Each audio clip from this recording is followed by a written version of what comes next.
ਸਤਿ ਸ਼੍ਰੀ ਅਕਾਲ ਜੀ। ਮੈਂ ਹਾਂ ਵਰਿੰਦਰ ਸਿੰਘ ਭਿੰਡਰ ਤੇ ਤੁਸੀਂ ਦੇਖ ਰਹੇ ਹੋ ਵੌਇਸ ਆਫ ਇੰਡੀਆ।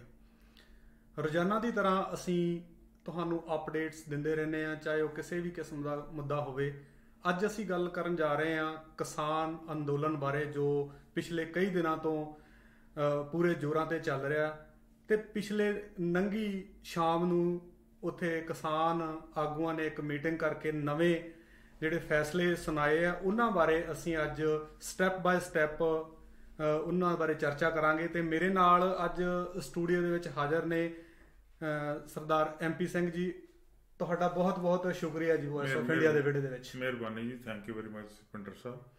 ਇਹ ਸਾਡੇ ਲਈ ਵਾਕਈ ਬੜੀ ਚਿੰਤਾ ਬਣੀ ਰਹਿੰਦੀ ਹੈ ਕਿ ਪੰਜਾਬ ਵਿੱਚ ਜਾਂ ਭਾਰਤ ਵਿੱਚ ਸਾਡੇ ਬੈਕ ਹੋਮ, ਜਿੱਥੇ ਸਾਡੀਆਂ ਜੜ੍ਹਾਂ, ਉੱਥੇ ਕੀ ਵਾਪਰ ਰਿਹਾ। ਕਿਸਾਨੀ ਅੰਦੋਲਨ, ਜਿਵੇਂ ਤੁਸੀਂ ਦੱਸਿਆ, ਪਿਛਲੇ 3 ਮਹੀਨੇ ਤੋਂ ਬੜਾ ਜੋਸ਼ ਨਾਲ ਚਲਾਇਆ ਜਾ ਰਿਹਾ ਔਰ ਪੂਰੇ ਹੋਸ਼ ਨਾਲ ਚਲਾਇਆ ਜਾ ਰਿਹਾ। ਔਰ ਲਗਭਗ 1 ਮਹੀਨੇ ਤੋਂ 25 ਨਵੰਬਰ ਤੋਂ ਲੈ ਕੇ ਹੁਣ ਤੱਕ ਦਿੱਲੀ ਦੀਆਂ ਬਰੂਹਾਂ ਤੇ ਸੜਕਾਂ ਤੇ ਸਾਡੇ ਕਿਸਾਨ ਜਿਹੜੇ ਆ ਉਹ 200-400 ਨਹੀਂ, 2-4 ਲੱਖ ਵੀ ਨਹੀਂ, ਇਸ ਤੋਂ ਵੀ ਜ਼ਿਆਦਾ ਜਿਹੜੇ ਕਿਸਾਨ ਜਿਹੜੇ ਉੱਥੇ ਹੈਗੇ ਆ। ਕਿਸਾਨਾਂ ਦੇ ਵਿੱਚ ਸਾਡੇ ਬੁੱਢੇ ਬਾਬੇ ਜਿਨ੍ਹਾਂ ਦੀ ਉਮਰ 80-85 ਸਾਲ, ਮਾਈਆਂ ਸਾਡੀਆਂ ਬੁੱਢੀਆਂ, ਸਾਡੇ ਨੌਜਵਾਨ, ਛੋਟੇ ਛੋਟੇ ਬੱਚੇ, ਉਹ ਸਾਰੇ ਸ਼ਾਮਲ ਹੈ। ਔਰ ਜਿਹੜਾ ਉਹਦਾ ਸਭ ਤੋਂ ਦੁਖਦਾਈ ਪਹਿਲੂ ਹੁਣ ਤੱਕ ਸਾਹਮਣੇ ਆਇਆ ਕਿ ਠੰਡ ਬਹੁਤ, ਲੋਹੜੇ ਦੀ ਠੰਡ ਹੈ ਔਰ ਇਸ ਠੰਡ ਦੇ ਵਿੱਚ ਹੁਣ ਤੱਕ 35 ਕਿਸਾਨ ਜਿਹੜੇ ਆ ਉਹ ਆਪਣੀ ਜਾਨ ਗਵਾ ਚੁੱਕੇ। ਠੀਕ ਹੈ ਜੀ। ਇਸ ਤਰੀਕੇ ਦੀਆਂ ਜਿਹੜੀਆਂ ਮੰਦਭਾਗੀ ਘਟਨਾਵਾਂ ਹਰ ਰੋਜ਼ ਵੇਖਣ ਨੂੰ ਸੁਣਨ ਨੂੰ ਮਿਲਦੀਆਂ, ਤਾਂ ਦੂਜੇ ਪਾਸੇ ਸਰਕਾਰ ਦੀ ਚੁੱਪ ਜਿਹੜੀ ਹੈ ਉਹ ਬੜੀ ਨਿੰਦਣਯੋਗ ਹੈ ਔਰ ਸਾਡੇ ਸਾਰਿਆਂ ਵਾਸਤੇ ਬੜੀ ਔਖੀ ਘੜੀ ਹੈ, ਜਦੋਂ ਕਿਸਾਨ ਜਿਹੜੇ ਆ ਉਹ ਆਪਦੀਆਂ ਮੰਗਾਂ ਵਾਸਤੇ, ਆਪਦੇ ਹੱਕਾਂ ਵਾਸਤੇ ਲੜ ਰਹੇ ਆ ਤੇ ਸਰਕਾਰ ਕੋਈ ਗੱਲ ਵੀ ਨਹੀਂ ਕਰਦੀ। ਇਸ ਮੌਕੇ ਦੀ ਨਜ਼ਾਕਤ ਨੂੰ ਸਮਝਿਆ ਕਿਸਾਨ ਜਥੇਬੰਦੀਆਂ ਹਰ ਰੋਜ਼ ਮੀਟਿੰਗ ਕਰਦੀਆਂ ਔਰ ਜਿਵੇਂ ਤੁਸੀਂ ਦੱਸਿਆ ਲੰਘੀ ਸ਼ਾਮ ਫਿਰ ਮੀਟਿੰਗ ਹੋਈ ਹੈ। ਉਹਦੇ ਵਿੱਚ ਉਹਨਾਂ ਨੇ ਬਹੁਤ ਸਾਰੇ ਅਹਿਮ ਫੈਸਲੇ ਲਏ ਜਿਨ੍ਹਾਂ ਨੂੰ ਲਾਗੂ ਕਰਨ ਵਾਸਤੇ ਉਹਨਾਂ ਨੇ ਆਪਦੀਆਂ ਸਾਰੀਆਂ ਜਥੇਬੰਦੀਆਂ ਨੂੰ ਇੱਕ ਸੁਰ ਇਕੱਠੇ ਰੱਖ ਕੇ ਇਹ ਅੰਦੋਲਨ ਨੂੰ ਅੱਗੇ ਚਲਾਉਣ ਦੀ ਗੱਲ ਕੀਤੀ ਹੈ। ਉੱਥੇ ਨਾਲ ਦੇ ਨਾਲ ਉਹਨਾਂ ਨੇ ਕੁਛ ਸਾਡੇ ਤੋਂ ਐਕਸਪੈਕਟ ਵੀ ਕੀਤਾ ਕਿ ਅਸੀਂ ਇਹਨੂੰ ਕਿਵੇਂ ਹੋਰ ਹੁਲਾਰਾ ਦੇ ਸਕਦੇ, ਕਿਵੇਂ ਉਹਨਾਂ ਦਾ ਹੋਰ ਸਾਥ ਦੇ ਸਕਦੇ।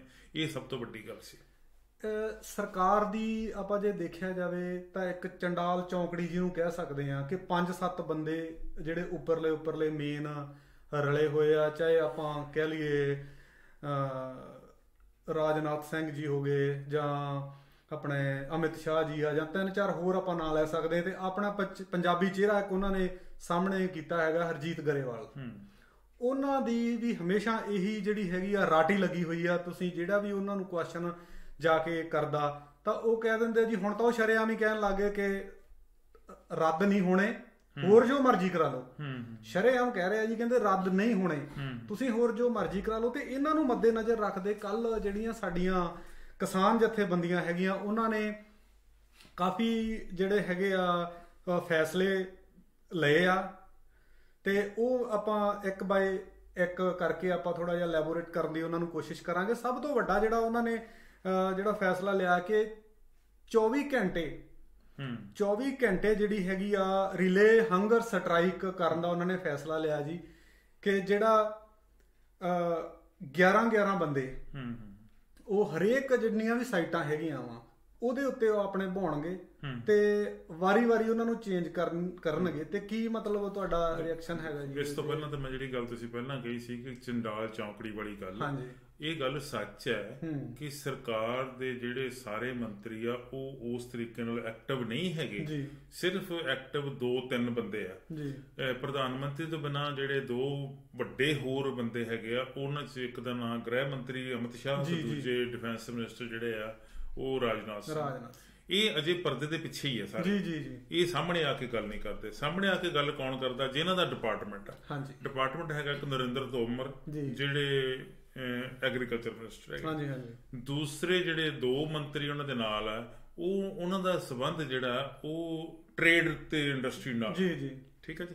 ਉਹ ਇਹੀ ਸਾਹਮਣੇ ਆਉਂਦੇ ਆ। ਪੰਜਾਬ ਦੇ ਵਿੱਚੋਂ ਜਿਹੜੇ 2 ਚਿਹਰੇ ਸਾਹਮਣੇ ਕੀਤੇ ਗਏ ਆ, ਉਹਨਾਂ ਚੋਂ ਇੱਕ ਦਾ ਨਾਂ ਹੈਗਾ ਸੁਰਜੀਤ ਕੁਮਾਰ ਜਿਆਣੀ ਤੇ ਇੱਕ ਦਾ ਨਾਮ ਹਰਜੀਤ ਸਿੰਘ ਗਰੇਵਾਲ ਅੰਮ੍ਰਿਤਸਰ ਦੇ। ਠੀਕ ਹੈ ਜੀ। ਇਹ ਦੋ ਬੰਦਿਆਂ ਨੇ ਅੱਜ ਤੋਂ ਕਈ ਦਿਨ ਪਹਿਲਾਂ ਇਹ ਕਿਹਾ ਸੀਗਾ ਕਿ ਕਿਸਾਨ ਜਥੇਬੰਦੀਆਂ ਜਿਹੜੀਆਂ ਉਹ ਸਰਕਾਰ ਦੇ ਨਾਲ ਗੱਲ ਕਰਨ ਜਾਂ ਅਸੀਂ ਗੱਲ ਕਰਾਉਣ ਨੂੰ ਤਿਆਰ ਹਾਂ, ਉਹਨਾਂ ਦੀ ਸਮੱਸਿਆ ਜਿਹੜੀ ਆ ਹੱਲ ਹੋ ਜਾਊਗੀ। ਪਰ ਹੁਣ ਉਹਨਾਂ ਨੇ ਇਹ ਕਹਿਣਾ ਸ਼ੁਰੂ ਕਰ ਦਿੱਤਾ ਕਿ ਕਾਨੂੰਨ ਤਾਂ ਰੱਦ ਨਹੀਂ ਹੋਣੇ। ਨਾਲ ਦੀ ਨਾਲ ਉਹ ਕਹੀ ਜਾਂਦੇ ਕਾਨੂੰਨਾਂ 'ਚ ਰਹਿ ਕੀ ਗਿਆ, ਸੋਧਾਂ ਤਾਂ ਅਸੀਂ ਕਰ ਦਿੱਤੀਆਂ। ਜੇ ਸੋਧਾਂ ਕਹਿੰਦੇ ਖਾਲੀ ਪੀਪਾ ਰਹਿ ਗਿਆ, ਹੁਣ ਤਾਂ ਖਾਲੀ ਡੱਬਾ ਰਹਿ ਗਿਆ। ਜੇ ਖਾਲੀ ਡੱਬਾ ਰੱਖ ਕੇ ਕਰਨਾ ਕੀ ਹੈ, ਫੇਰ ਰੱਦ ਕਰਨ 'ਚ ਕੀ ਹਰਜ ਹੈ?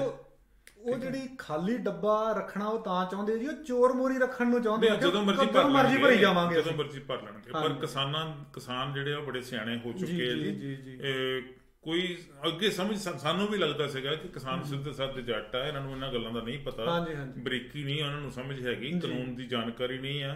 ਅੰਗਰੇਜ਼ੀ ਤੋਂ ਵੱਲੋਂ ਵੀ ਹੱਥ ਤੰਗ ਹੋ ਸਕਦਾ, ਪਰ ਕਿਸਾਨਾਂ ਨੇ ਸਾਬਤ ਕਰਤਾ ਕਿ ਸਾਡਾ ਅੰਗਰੇਜ਼ੀ ਵੱਲੋਂ ਵੀ ਹੱਥ ਤੰਗ ਨਹੀਂ ਹੈ। ਬਿਲਕੁਲ ਜੀ। ਉਹ ਜਿਹੜੇ ਪੱਤਰਕਾਰ ਉਹਨਾਂ ਕੋਲ ਆਉਂਦੇ, ਜੇ ਅੰਗਰੇਜ਼ੀ 'ਚ ਗੱਲ ਕਰਦੇ ਤਾਂ ਅੰਗਰੇਜ਼ੀ 'ਚ ਹੀ ਜਵਾਬ ਦਿੰਦੇ, ਜੇ ਹਿੰਦੀ 'ਚ ਗੱਲ ਕਰਦੇ ਤਾਂ ਹਿੰਦੀ ਵਿੱਚ ਹੀ ਜਵਾਬ ਦਿੰਦੇ। ਪੰਜਾਬੀ ਵਾਲੇ ਤਾਂ ਚਲੋ ਖੁੱਲੀ ਡੁੱਲੀ ਗੱਲ ਕਰ ਹੀ ਸਕਦੇ, ਕੋਈ ਇੱਦਾਂ ਦੀ ਪਾਬੰਦੀ ਨਹੀਂ ਹੈ ਜਾਂ ਇੱਦਾਂ ਦਾ ਉਹਨਾਂ ਨੂੰ ਕੋਈ ਝਾਕਾ ਨਹੀਂ ਹੈ।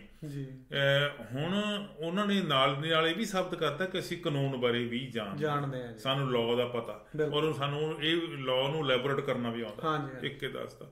ਠੀਕ ਹੈ ਜੀ। ਸੋ ਉਸ ਤੋਂ ਅਗਲਾ ਤੁਹਾਡਾ ਸਵਾਲ ਸੀਗਾ ਕਿ 24 ਘੰਟੇ ਦੀ ਜਿਹੜੀ ਰਿਲੇ ਹੰਗਰ ਸਟ੍ਰਾਈਕ ਹੈ। ਰਿਲੇ ਹੰਗਰ ਸਟ੍ਰਾਈਕ ਦਾ ਮਤਲਬ ਕਿ ਲਗਾਤਾਰ ਚੱਲਦੀ ਰਹੂਗੀ। ਹਰ 24 ਘੰਟੇ ਬਾਅਦ ਨਵੇਂ ਬੰਦੇ ਜਿਹੜੇ ਉਹ ਭੁੱਖ ਹੜਤਾਲ ਤੇ ਬੈਠਣਗੇ। ਠੀਕ ਹੈ ਜੀ। ਇਹ ਇੱਕ ਕਿਸਮ ਦਾ ਪ੍ਰੈਸ਼ਰ ਬਿਲਡ ਕਰਨ ਦੀ ਗੱਲ ਹੈ। ਭੁੱਖ ਹੜਤਾਲ ਜਦੋਂ ਸ਼ਾਂਤਮਈ ਅੰਦੋਲਨ ਹੁੰਦਾ ਆ, ਸ਼ਾਂਤਮਈ ਅੰਦੋਲਨ ਦੇ ਵਿੱਚ ਇੱਕ ਬੜਾ ਵੱਡਾ ਹਥਿਆਰ ਹੈ। ਉਂਝ ਜੇ ਕਹੀਏ ਭੁੱਖ ਹੜਤਾਲ ਨਾਲ ਕੀ ਹੋ ਜਾਣਾ, ਪਰ ਜੇ ਅੰਦੋਲਨ ਤਾਂ ਅਸੀਂ ਸ਼ਾਂਤਮਈ ਰੱਖਣਾ ਤੇ ਫਿਰ ਭੁੱਖ ਹੜਤਾਲ ਵੀ ਉਹਦਾ ਟੂਲ ਹੈ। ਠੀਕ ਹੈ ਜੀ। ਔਰ ਇਹ ਕਿਸਾਨ ਜਿਹੜੇ ਆ 11 ਥਾਵਾਂ ਤੇ 11 ਬੰਦੇ ਸਾਰੀਆਂ ਥਾਵਾਂ ਤੇ ਜਿਹੜੇ ਆ ਉਹ ਲਗਾਤਾਰ ਭੁੱਖ ਹੜਤਾਲ ਕਰਨਗੇ। 11 ਬੰਦੇ ਪਹਿਲਾਂ ਬੈਠਣਗੇ, ਉਸ ਤੋਂ ਬਾਅਦ ਫਿਰ 11 ਬੰਦੇ ਆਉਣਗੇ।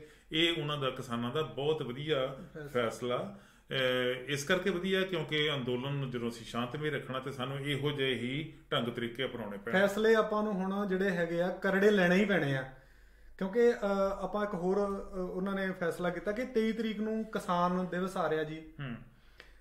ਤੇ ਹਰ ਵਾਰੀ ਤਾਂ ਚਲੋ ਬੜੀਆਂ ਖੁਸ਼ੀਆਂ ਚਾਵਾਂ ਨਾਲ ਮਨਾਉਂਦੇ ਆ ਕਿਸਾਨ, ਤੇ ਹੁਣ ਜਿਹੜਾ ਟਾਈਮ ਹੀ ਕ੍ਰੂਸ਼ੀਅਲ ਟਾਈਮ ਇਹੋ ਜਿਹਾ ਆ ਗਿਆ ਤੇ ਉਹਨਾਂ ਨੇ ਇੱਕ ਫੈਸਲਾ ਇਹ ਕੀਤਾ ਕਿ ਇੱਕ ਦਿਨ ਉਹਦੇ ਵਿੱਚ, ਇੱਕ ਦਿਨ ਦੇ ਵਿੱਚ ਇੱਕ ਵਾਰ ਦਾ ਖਾਣਾ ਜਿਹੜਾ ਹੈਗਾ ਤੁਸੀਂ ਉਹ ਦੇਖੋ। ਕਿਸਾਨ ਦਿਵਸ ਮਨਾਉਣ ਦੀ ਗੱਲ ਜਿਹੜੀ ਸੀ ਉਹ ਇਹ ਸੀ ਕਿ ਜਦੋਂ ਪਹਿਲੀ ਵਾਰੀ ਨਾਨ ਕਾਂਗਰਸ ਗੌਰਮੈਂਟ ਬਣੀ ਇੰਡੀਆ ਦੇ ਵਿੱਚ, ਉਹਦੇ ਵਿੱਚ ਡਿਪਟੀ ਪ੍ਰਾਈਮ ਮਿਨਿਸਟਰ ਹੁੰਦੇ ਸੀ ਚੌਧਰੀ ਚਰਨ ਸਿੰਘ ਜੀ, ਤੇ ਇੱਕ ਹੁੰਦੇ ਸੀ ਡਿਪਟੀ ਪ੍ਰਾਈਮ ਮਿਨਿਸਟਰ ਚੌਧਰੀ ਦੇਵੀ ਲਾਲ। ਚੌਧਰੀ ਚਰਨ ਸਿੰਘ ਜਿਹੜੇ ਸੀ ਬਹੁਤ ਦੇਰ ਪਹਿਲਾਂ ਇਸ ਦੁਨੀਆ ਤੋਂ ਚਲੇ ਗਏ, ਔਰ ਸੱਚੀ ਮੁੱਚੀ ਉਹ ਕਿਸਾਨ ਸੀ। ਠੀਕ ਹੈ ਜੀ। ਉਹਨਾਂ ਦੇ ਯਾਦ ਵਿੱਚ ਕਿਸਾਨ ਦਿਵਸ ਜਿਹੜਾ ਉਹ ਮਨਾਇਆ ਗਿਆ, ਕਾਂਗਰਸ ਵੱਲੋਂ ਵੀ ਮਨਾਇਆ ਗਿਆ ਜਾਂ ਜਿਹੜੀ ਵੀ ਸਰਕਾਰ ਸੈਂਟਰ 'ਚ ਹੁੰਦੀ ਸੀਗੀ ਉਹਦੇ ਵੱਲੋਂ ਮਨਾਇਆ ਜਾਂਦਾ ਸੀਗਾ। ਚੌਧਰੀ ਚਰਨ ਸਿੰਘ ਨੂੰ ਇੱਕ ਚੰਗਾ ਕਿਸਾਨ ਨੇਤਾ ਮੰਨਿਆ ਗਿਆ। ਕਿਸੇ ਦੇ ਵਿਚਾਰ ਉਹਨਾਂ ਬਾਰੇ ਕੁਝ ਹੋਰ ਵੀ ਹੋ ਸਕਦੇ ਆ, ਪਰ ਮੇਰੇ ਵਿਚਾਰ ਇਹ ਹੈ ਕਿ ਚੌਧਰੀ ਚਰਨ ਸਿੰਘ ਸੱਚੀ ਮੁੱਚੀ ਕਿਸਾਨ ਸੀ ਤੇ ਉਹਨਾਂ ਨੂੰ ਕਿਸਾਨਾਂ ਦੀਆਂ ਮੁਸ਼ਕਲਾਂ ਦਾ ਪਤਾ ਸੀਗਾ ਜੀ। ਉਹਨਾਂ ਦੇ ਦਿਨ ਨੂੰ ਮਨਾਉਣ ਦੀ ਗੱਲ ਆਈ ਹੈ, ਕਿਸਾਨਾਂ ਨੇ ਫੈਸਲਾ ਕੀਤਾ ਕਿ ਚੌਧਰੀ ਚਰਨ ਸਿੰਘ ਦਾ ਦਿਨ ਅਸੀਂ ਜਿਹੜਾ ਮਨਾਉਣਾ। ਨਾਲ ਦੀ ਨਾਲ ਉਹਨਾਂ ਨੇ ਇਹ ਫੈਸਲਾ ਕੀਤਾ ਕਿ ਅੱਜ ਤੋਂ ਬਾਅਦ ਹਰ ਰੋਜ਼ ਸਾਰੇ ਭਾਰਤ ਦੇ ਲੋਕ, ਭਾਰਤ ਵਿੱਚ ਚਾਹੇ ਬਾਹਰ ਹੈ, ਜਿੰਨੇ ਵੀ ਭਾਰਤੀ ਹੈ, ਉਹ ਉਹਨਾਂ ਦੀ ਬੇਨਤੀ ਸਵੀਕਾਰ ਕਰਨ, ਇੱਕ ਡੰਗ ਦੀ ਰੋਟੀ ਨਾ ਪਕਾਉਣ ਤੇ ਨਾ ਖਾਣ ਜੀ।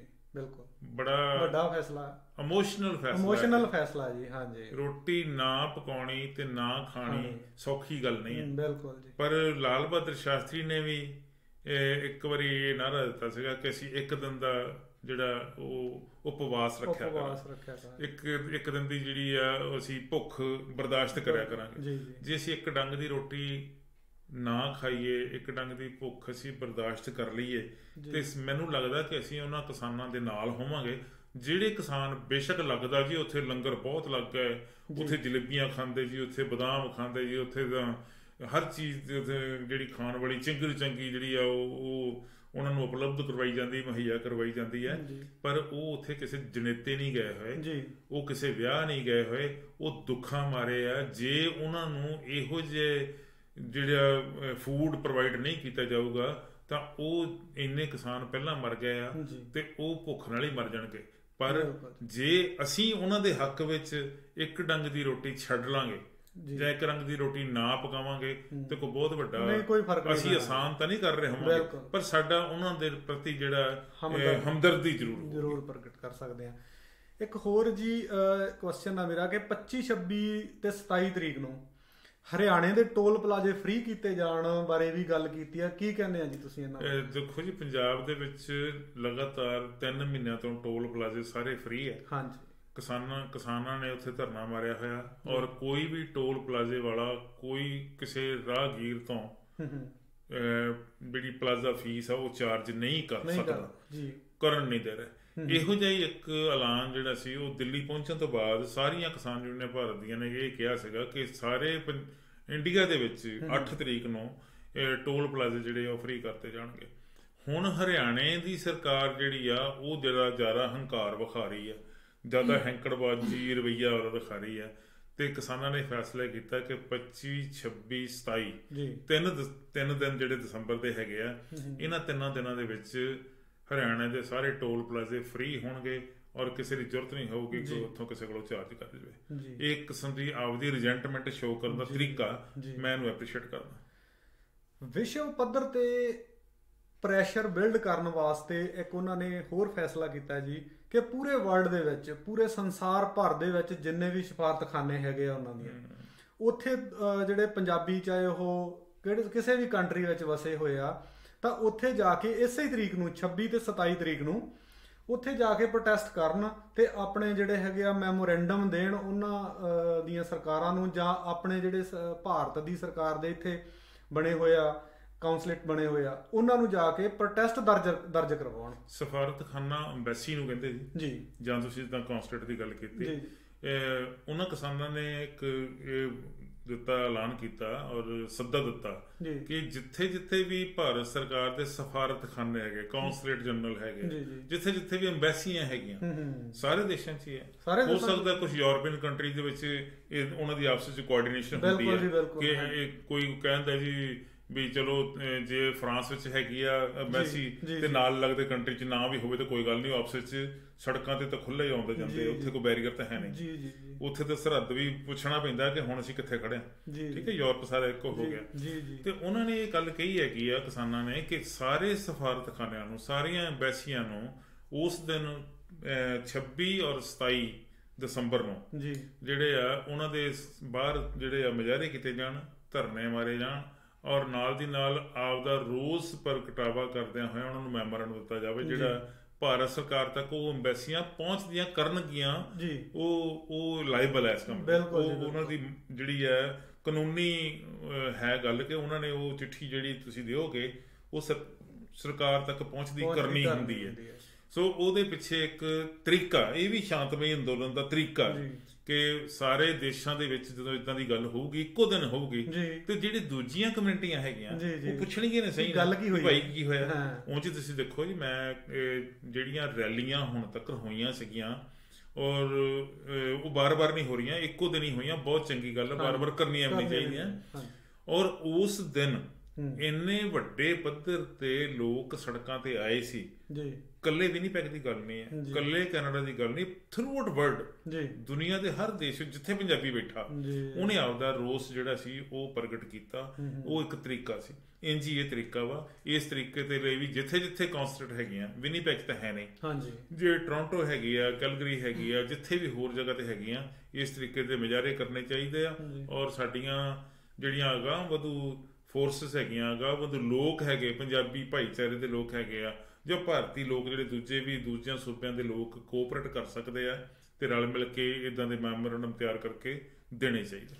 ਤੇ ਤੁਹਾਨੂੰ ਨਹੀਂ ਲੱਗਦਾ ਜੀ ਇੰਨਾ ਪ੍ਰੈਸ਼ਰ ਚਾਰੇ ਪਾਸਿਓਂ ਸਰਕਾਰਾਂ ਤੇ ਪੈ ਰਿਹਾ ਤੇ ਭਾਜਪਾ ਦੇ ਕੰਨ ਤੇ ਜੂੰ ਨਹੀਂ ਸਰਕ ਰਹੀ ਕਿ ਉਹਨਾਂ ਨੂੰ ਲੱਗ ਨਹੀਂ ਰਿਹਾ ਵੀ ਆਉਣ ਵਾਲੇ ਜਿਹੜਾ ਸਾਡੀਆਂ ਅਗਲੀਆਂ ਜਿਹੜੀਆਂ ਚਾਹੇ ਉਹਨਾਂ ਨੇ ਚੋਣਾਂ ਵੀ ਲੜਨੀਆਂ, ਸਾਰਾ ਕੁਝ ਦੇਖਣਾ ਵਾ, ਤੇ ਉਹਨਾਂ ਨੂੰ ਇਹ ਫੈਸਲਾ ਤਾਂ ਕੋਈ ਲੈ ਲੈਣਾ ਚਾਹੀਦਾ, ਦੇਖੋ ਲੈਣਾ ਚਾਹੀਦਾ। ਇਹ ਹਰ ਇੱਕ ਦੀ ਇੱਛਾ, ਮੇਰੀ ਵੀ ਇਹ ਇੱਛਾ ਕਿ ਉਹਨਾਂ ਨੂੰ ਫੈਸਲਾ ਆਪਦਾ ਲੈ ਲੈਣਾ ਚਾਹੀਦਾ ਵਾਪਸ। ਜਿਹੜਾ ਕਾਨੂੰਨ ਉਹਨਾਂ ਨੇ ਠੋਸਣ ਦੀ ਗੱਲ ਕੀਤੀ ਆ ਉਹਨਾਂ ਨੂੰ ਵਾਪਸ ਲੈ ਲੈਣੇ ਚਾਹੀਦੇ ਆ।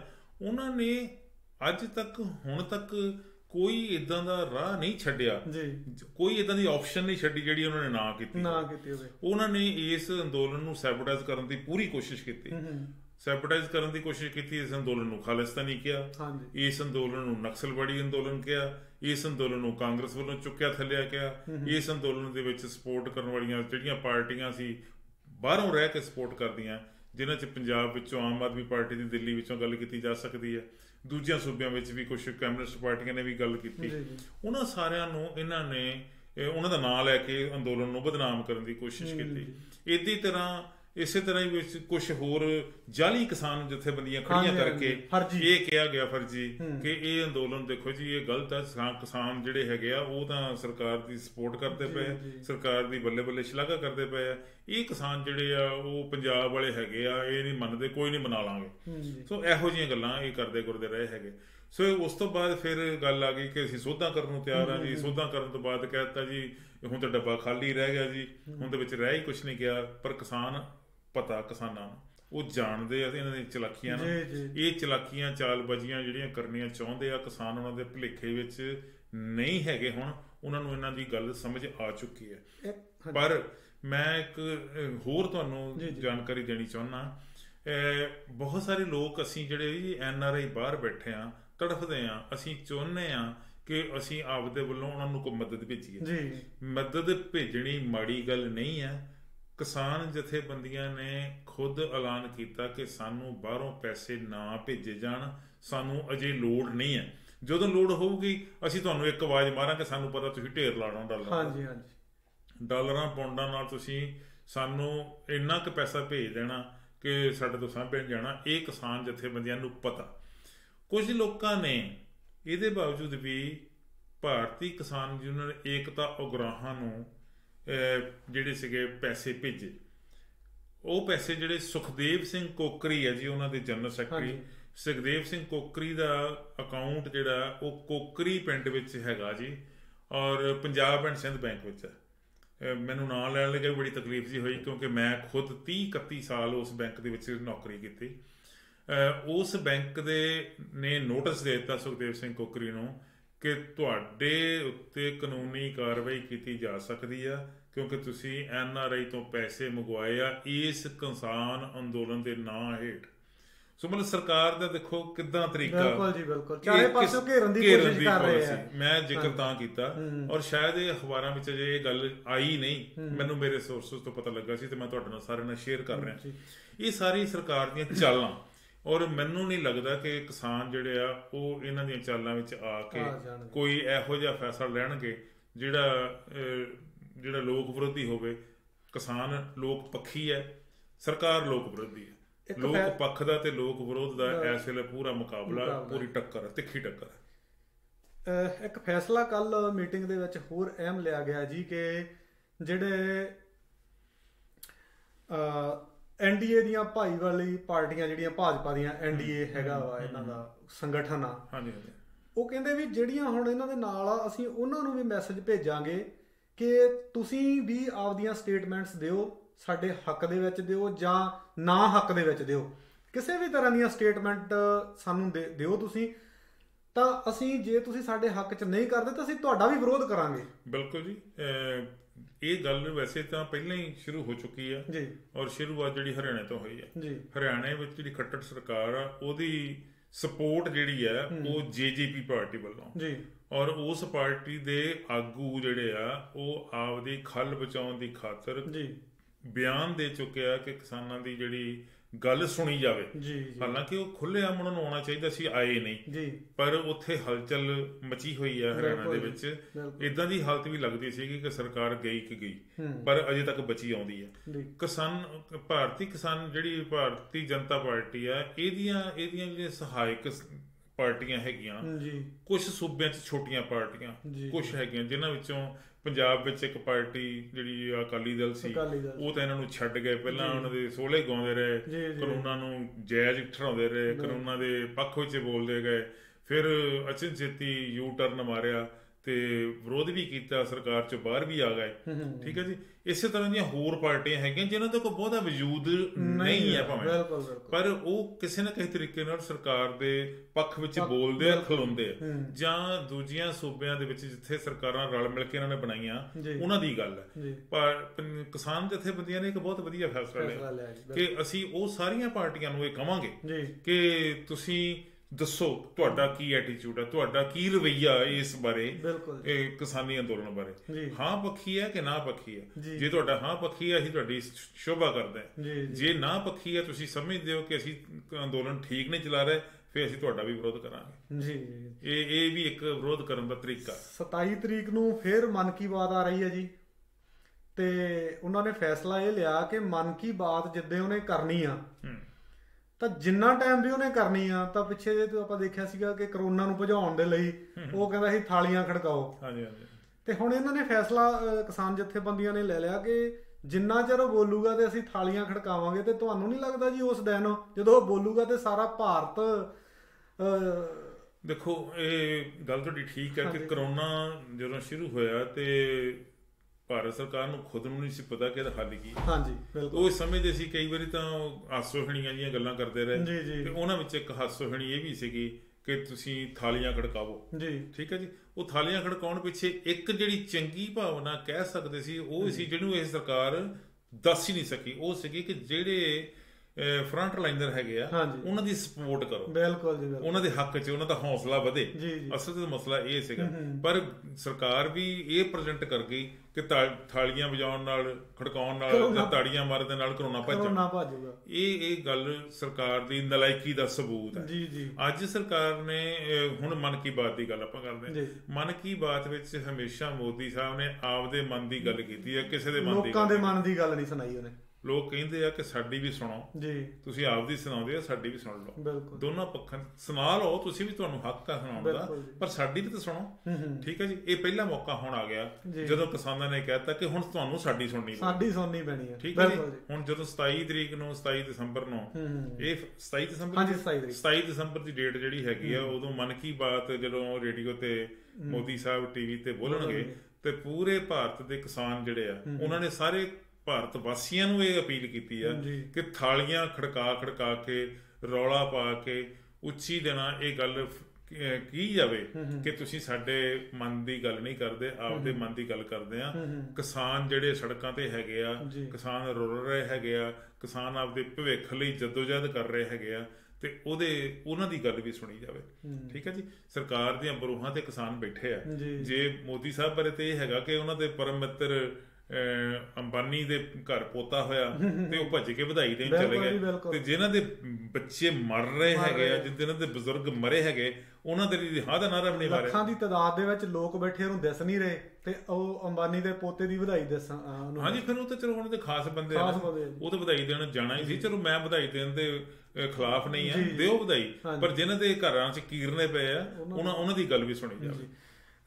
ਲਾਸਟ ਪੁਆਇੰਟ ਤੇ ਡਿਸਕਸ ਮੈਂ ਕਰਨੀ ਚਾਹੁੰਦਾ ਜੀ ਤੁਹਾਡੇ ਨਾਲ ਕਿ ਅੰਬਾਨੀ ਅਡਾਨੀ ਦੇ ਜਿਹੜੇ ਪ੍ਰੋਡਕਟ ਹੈਗੇ ਆ, ਫਾਰਚੂਨ, ਚਾਹੇ ਆਟਾ ਹੈਗਾ, ਚਾਹੇ ਉਹ ਤੇਲ ਆ, ਚਾਹੇ ਕੋਈ ਹੋਰ ਤਰ੍ਹਾਂ ਦਾ ਪ੍ਰੋਡਕਟ ਆ, ਉਹਨਾਂ ਦਾ ਵੀ ਬਾਈਕਾਟ ਕਰਨ ਦਾ ਫੈਸਲਾ ਕੀਤਾ ਗਿਆ। ਬਿਲਕੁਲ ਜੀ। ਮੈਂ ਪਹਿਲਾਂ ਵੀ ਇੱਕ ਪ੍ਰੋਗਰਾਮ ਦੇ ਵਿੱਚ ਲਖਵਿੰਦਰ ਕੌਸ਼ਿਕ ਉਹਨਾਂ ਨਾਲ ਗੱਲ ਕੀਤੀ ਸੀ ਕਿ ਅੰਬਾਨੀ ਅਡਾਨੀ ਦੇ ਡਿਫਰੈਂਟ ਪ੍ਰੋਡਕਟਸ ਦੇ ਨਾਲ ਹੁਣ ਬਾਬਾ ਰਾਮਦੇਵ ਦੇ ਪਤੰਜਲੀ ਪ੍ਰੋਡਕਟ ਜਿਹੜੇ ਹੈਗੇ ਆ ਉਹਨਾਂ ਦਾ ਵੀ ਜਿਹੜਾ ਵਿਰੋਧ ਹੋਣਾ ਸ਼ੁਰੂ ਹੋ ਗਿਆ, ਕਿਉਂਕਿ ਲੋਕ ਸਮਝਣ ਲੱਗ ਗਏ ਆ ਕਿ ਇਹ ਸਾਡੇ ਹਮਦਰਦ ਨਹੀਂ ਹੈ, ਅਸਲ ਵਿੱਚ ਸਾਡੇ ਤੋਂ ਸਸਤੀਆਂ ਚੀਜ਼ਾਂ ਖਰੀਦ ਕੇ ਮਹਿੰਗੇ ਭਾਅ ਤੇ ਪੈਕਿੰਗ ਵਧੀਆ ਜੀ ਕਰਕੇ ਪੈਕਿੰਗ ਦੇ ਪੈਸੇ ਜਿਹੜੇ ਉਹ ਲੈ ਰਹੇ ਹੈਗੇ। ਜਿਵੇਂ ਆਮ ਤੌਰ ਤੇ ਗੱਲ ਪਹਿਲਾਂ ਹੁੰਦੀ ਸੀ ਨਾ ਜੀ, ਆਲੂ ਜਿਹੜੇ ਹੈਗੇ ਆ ਉਹਦੇ ਚਿਪਸ ਬਣਾਉਂਦੇ ਆ, ਉਹ ਜਿਹੜਾ ਪੈਕਟ ਚਿਪਸ ਵਾਲਾ ਹੁੰਦਾ ਉਹ ਜਿਹੜੀ ਭਰੀ ਹਵਾ ਹੁੰਦੀ ਆ, ਉਹ ਹਵਾ ਦੇ ਪੈਸੇ ਜ਼ਿਆਦਾ।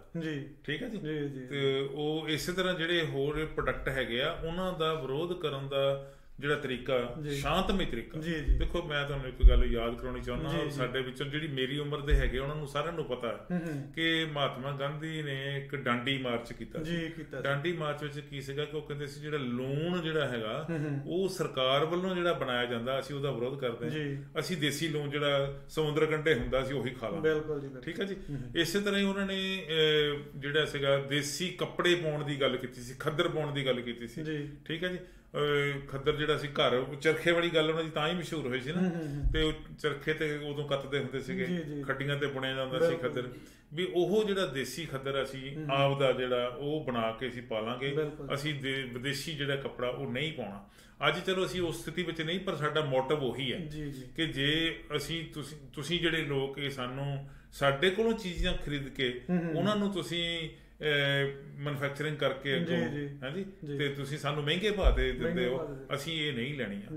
ਠੀਕ ਹੈ, ਇੱਕ ਵਿਰੋਧ ਕਰਨ ਦਾ ਤਰੀਕਾ, ਇਹ ਤਰੀਕਾ ਬਿਲਕੁਲ ਠੀਕ ਆ, ਹੋਣਾ ਚਾਹੀਦਾ। ਇਹਨਾਂ ਇਹ ਖੇਤਾਂ ਦਾ ਸਮਾਨ ਰੁਪਈਏ ਕਿਲੋ ਆਲੂ ਲੈ ਕੇ 20 ਰੁਪਏ ਕਿਲੋ ਵੇਚਦੇ ਆ, ਤੇ ਇੱਕ ਡਿਫਰੈਂਸ ਤਾਂ ਕਿਤੇ ਹੈਗਾ ਹੀ। ਬਿਲਕੁਲ ਜੀ ਹੈਗਾ ਜੀ। ਜਿਹਨਾਂ ਲੋਕਾਂ ਨੇ ਅੰਬਾਨੀਆਂ ਨੇ ਅਡਾਨੀਆਂ ਨੇ ਇਹ ਸਾਰਾ ਕੁਝ ਕਰਨਾ ਹੈਗਾ, ਉਹਨਾਂ ਨੂੰ ਇਹ ਤਾਂ ਉਹਨਾਂ ਨੂੰ ਇਹ ਗੱਲ ਝੱਲਣੀ ਵੀ ਪਊਗੀ, ਲੋਕੀ ਵਿਰੋਧ ਵੀ ਕਰਨਗੇ। ਜੀ ਜੀ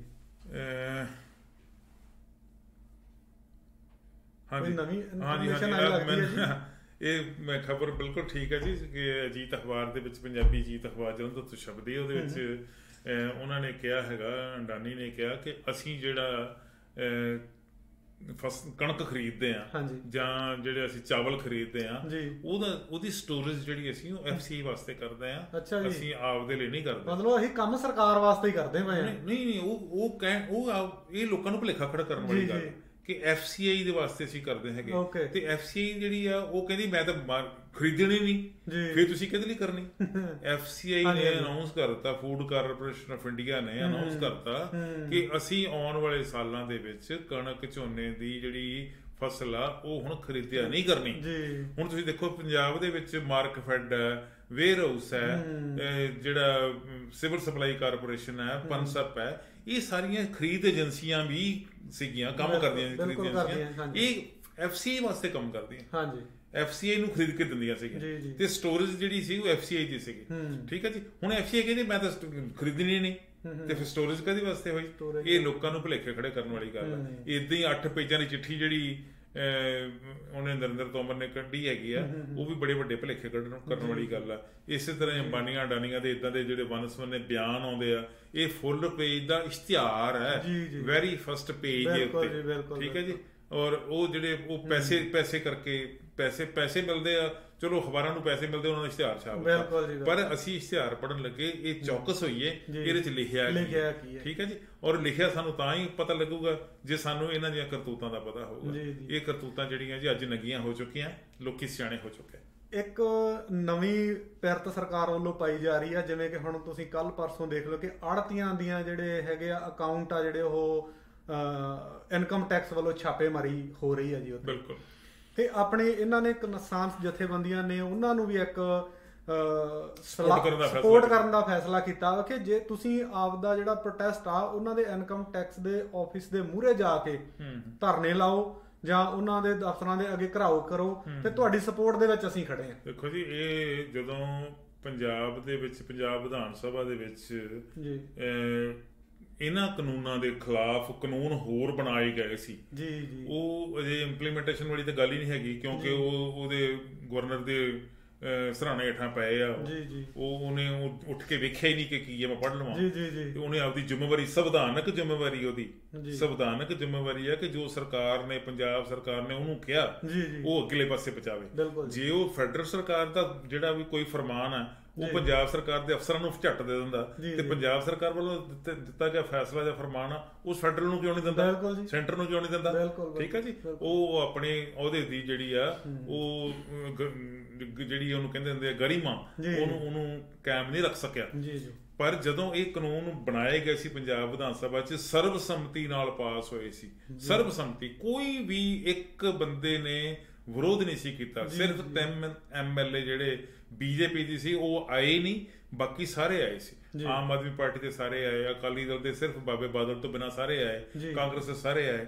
ਉਹਨਾਂ ਸਾਰਿਆਂ ਨੇ ਸਰਬਸੰਮਤੀ ਨਾਲ ਪਾਸ ਕੀਤੇ ਸੀ। ਸਰਬਸੰਮਤੀ ਨਾਲ ਜਾ ਕੇ ਸਾਰੀਆਂ ਪਾਰਟੀਆਂ ਨੇ ਗਵਰਨਰ ਦੇ ਹਾਊਸ ਵਿੱਚ ਘਰ ਜਾ ਕੇ ਉਹਦੇ ਉਹ ਮੈਮੋਰੈਂਡਮ ਦਿੱਤਾ ਸੀ, ਉਹ ਜਿਹੜੇ ਮਤੇ ਪਾਸ ਕੀਤੇ ਸੀ ਉਹ ਦੇ ਦਿੱਤੇ ਸੀ।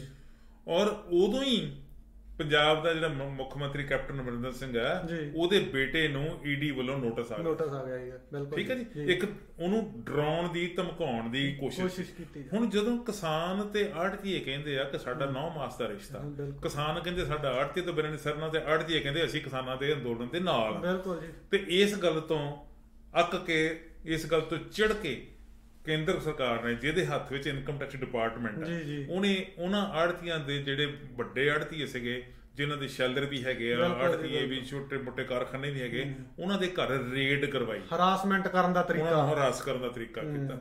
ਪਰ ਸਾਰੀਆਂ ਹੀ ਆੜ੍ਹਤੀ ਐਸੋਸੀਏਸ਼ਨਾਂ ਨੇ, ਡਿਸਟ੍ਰਿਕਟ ਲੈਵਲ ਦੀਆਂ ਨੇ, ਮੁੜ ਕੇ ਸਟੇਟ ਲੈਵਲ ਨੇ ਵੀ ਫੈਸਲਾ ਕਰਤਾ ਕਿ ਜਦੋਂ ਹੁਣ ਆਉਣਗੇ ਅਸੀਂ ਉਹਨਾਂ ਨੂੰ ਘੇਰਾਂਗੇ, ਅਸੀਂ ਉਹਨਾਂ ਨੂੰ ਆਪਦੇ ਘਰਾਂ ਦੀਆਂ ਤਲਾਸ਼ੀਆਂ ਨਹੀਂ ਲੈਣ ਦੇਵਾਂਗੇ, ਅਸੀਂ ਇੱਥੋਂ ਕਾਗਜ਼ ਨਹੀਂ ਚੱਕਣ ਦੇਵਾਂਗੇ। ਇੱਦਾਂ ਕਿਸਾਨਾਂ ਨੇ ਕਿਹਾ ਕਿ ਤੁਸੀਂ ਇਹਨਾਂ ਦੇ ਜਿਹੜੇ IT ਆਫੀਸਰ ਹੈਗੇ ਆ, ਜਾਂ ਦੇ ਦਫ਼ਤਰ ਹੈਗੇ ਆ, ਉਹਨਾਂ ਦੇ ਬੂਹੇ ਮੂਹਰੇ ਜਾ ਕੇ ਧਰਨੇ ਮਾਰੋ, ਅਸੀਂ ਤੁਹਾਡੇ ਨਾਲ। ਅਖੀਰ ਵਿੱਚ ਤੁਸੀਂ ਸਾਡੇ ਦਰਸ਼ਕਾਂ ਨੂੰ ਕੋਈ ਸੁਨੇਹਾ, ਕੋਈ ਕੀ ਕਹਿਣਾ ਚਾਹੁੰਦੇ ਆ? ਬਿਲਕੁਲ ਜੀ, ਸਭ ਤੋਂ ਵੱਡੀ ਗੱਲ ਜਿਹੜੀ ਉਹ ਇਹ ਆ ਕਿ ਸਾਨੂੰ ਇਸ ਸਾਰੇ ਘਟਨਾਕ੍ਰਮ ਤੋਂ ਵਾਕਿਫ ਹੋਣਾ ਚਾਹੀਦਾ, ਪਲ ਪਲ ਦੀ ਖਬਰ ਹੋਣੀ ਚਾਹੀਦੀ ਹੈ। ਮੀਡੀਆ ਬਹੁਤ ਸਟਰੋਂਗ ਹੈ। ਅਸੀਂ ਆਪਣੇ ਵੱਲੋਂ ਕੋਸ਼ਿਸ਼ ਕਰਦੇ ਹਾਂ ਕਿ ਆਪਦੇ ਮੀਡੀਆ ਰਾਹੀਂ, ਵਾਇਸ ਆਫ ਇੰਡੀਆ ਰਾਹੀਂ ਅਸੀਂ ਵੱਧ ਤੋਂ ਵੱਧ ਇਨਫੋਰਮੇਸ਼ਨ ਤੁਹਾਡੇ ਨਾਲ ਸ਼ੇਅਰ ਕਰੀਏ। ਤੁਸੀਂ ਅਖਬਾਰਾਂ ਵੀ ਪੜ੍ਹੋ, ਤੁਸੀਂ YouTube ਚੈਨਲ ਵੀ ਦੇਖੋ, ਤੁਸੀਂ ਦੂਸਰੇ ਚੈਨਲ ਵੀ ਦੇਖੋ, ਤੁਹਾਨੂੰ ਲੱਗੇਗਾ ਕਿ ਜੋ ਅੱਜ ਹੋ ਰਿਹਾ, ਜੇ ਸਾਨੂੰ ਉਹਦੀ ਇਨਫੋਰਮੇਸ਼ਨ ਅਸੀਂ ਸਕਿਪ ਕਰਕੇ ਇੱਕ ਦਿਨ ਵੀ ਪਿੱਛੇ ਰਹਿ ਗਏ ਤੇ ਅਸੀਂ ਬਹੁਤ ਕੁਝ ਤੋਂ ਵਾਂਝੇ ਰਹਿ ਜਾਵਾਂਗੇ। ਸਾਡੇ ਵੱਲੋਂ ਤੁਹਾਨੂੰ ਪੂਰੀ ਜਾਣਕਾਰੀ ਜਿਹੜੀ ਉਹ ਮੁਹੱਈਆ ਕਰਵਾਈ ਜਾਏਗੀ, ਔਰ ਸਾਡੇ ਵੱਲੋਂ ਪੰਜਾਬ ਵਿੱਚ ਜਾਂ ਭਾਰਤ ਵਿੱਚ ਚੱਲ ਰਿਹਾ ਕਿਸਾਨੀ ਅੰਦੋਲਨ ਜਿਹੜਾ ਹੈ, ਉਹਦੀ ਵੀ ਪੂਰੀ ਹਮਾਇਤ ਹੁਣ ਤੱਕ ਰਹੀ ਹੈ, ਆਉਣ ਵਾਲੇ ਦਿਨਾਂ 'ਚ ਰਹੇਗੀ। ਤੁਹਾਡਾ ਬਹੁਤ ਬਹੁਤ ਸ਼ੁਕਰੀਆ ਜੀ, ਆਪਣੇ ਕੀਮਤੀ ਸਮੇਂ ਦੇ ਵਿੱਚੋਂ ਸਾਨੂੰ ਸਮਾਂ ਦਿੱਤਾ। ਤੁਸੀਂ ਦੇਖ ਰਹੇ ਹੋ ਵੌਇਸ ਆਫ ਇੰਡੀਆ, ਤੇ ਅਸੀਂ ਨਵੀਆਂ ਖਬਰਾਂ, ਨਵੇਂ ਉੱਥੋਂ ਦੇ ਹਾਲਾਤ ਆ ਜਿਹੜੇ ਕਿਸਾਨ ਅੰਦੋਲਨ ਦੇ, ਉਹ ਤੁਹਾਡੇ ਨਾਲ ਅਸੀਂ ਸਾਂਝੇ ਕਰਦੇ ਰਹਿੰਦੇ ਹਾਂ। ਤੁਸੀਂ ਸਾਨੂੰ ਆਪਣੀਆਂ ਟਿੱਪਣੀਆਂ ਦੇ ਰੂਪ ਦੇ ਵਿੱਚ ਸਾਨੂੰ ਆਪਦੇ ਸੁਝਾਅ ਵੀ ਦੇ ਸਕਦੇ ਹੋ, ਜਾਂ ਸਾਡੀ ਕੋਈ ਕਮੀ ਰਹਿੰਦੀ ਹੈ ਉਹਨੂੰ ਸਾਡੇ ਨੂੰ ਸਾਂਝਾ ਕਰ ਸਕਦੇ ਹੋ। ਜੇ ਤੁਹਾਨੂੰ ਇਹ ਪ੍ਰੋਗਰਾਮ ਵਧੀਆ ਲੱਗਦਾ ਹੈ ਤਾਂ ਤੁਸੀਂ ਇਸ ਦੇ ਕਮੈਂਟ ਕਰ ਸਕਦੇ ਹੋ, ਸ਼ੇਅਰ ਕਰੋ ਵੱਧ ਤੋਂ ਵੱਧ, ਤਾਂ ਕਿ ਜਿਹੜਾ ਸਾਡਾ ਇਹ ਪ੍ਰੋਗਰਾਮ ਹੈ ਉਹ ਵੱਧ ਤੋਂ ਵੱਧ ਲੋਕਾਂ ਤੱਕ ਪਹੁੰਚ ਸਕੇ। ਤੁਹਾਡਾ ਬਹੁਤ ਬਹੁਤ ਸ਼ੁਕਰੀਆ।